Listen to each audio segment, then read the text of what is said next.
দেখতে হলে জাদুঘরে যেতে হবে,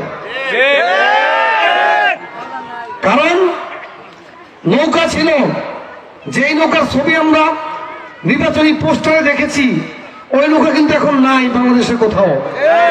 খাল বিল মাঠে নদীতে ওই নৌকা চলে না, ইঞ্জিন লেগে গেছে।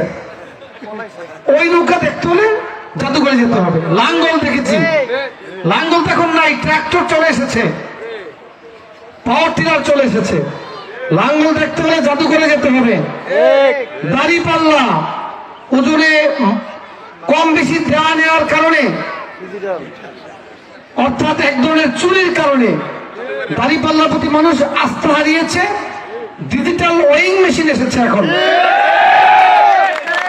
দাঁড়িপাল্লা দেখতে হলে জাদুঘরে যেতে হবে। যেই মার্কা দুদিন পরে জাদুঘরে চলে যাবে, সেই মার্কায় ভোট দিলে কিভাবে আপনি জানাতে যাবেন? কারণ যখন জাদুঘরে যাবে তখন কিন্তু এই মার্কার নির্বাচনের পোস্টারে থাকবে না, ভবিষ্যতে মার্কা চেঞ্জ হয়ে যাবে।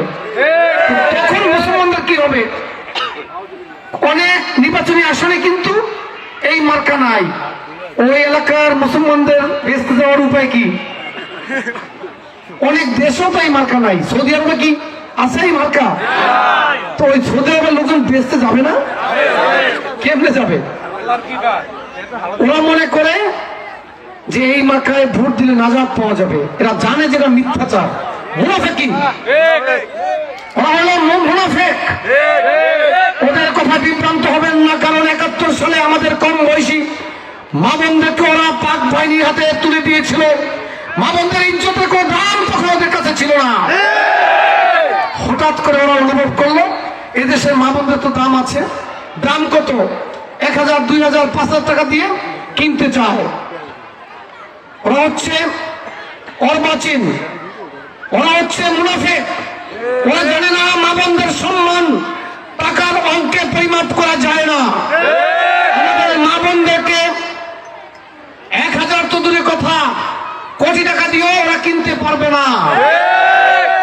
প্রিয় মা বোনেরা, আগামী দিনে যে সরকার গঠিত হবে, এই সরকারের মধ্যে আপনার ভোট প্রয়োগের মধ্য দিয়ে যদি আপনার অংশীদারিত্ব নিশ্চিত হয়, তাহলে আপনি যত সহজে বলতে পারবেন আপনার এলাকায় রাস্তা দরকার, ঘাট দরকার, ব্রিজ, কালভার্ট, মসজিদ, মাদ্রাসা, স্কুল, টিউবওয়েল এগুলো দরকার, শ্মশান ঘাট দরকার, মন্দির দরকার, কবরস্থান দরকার।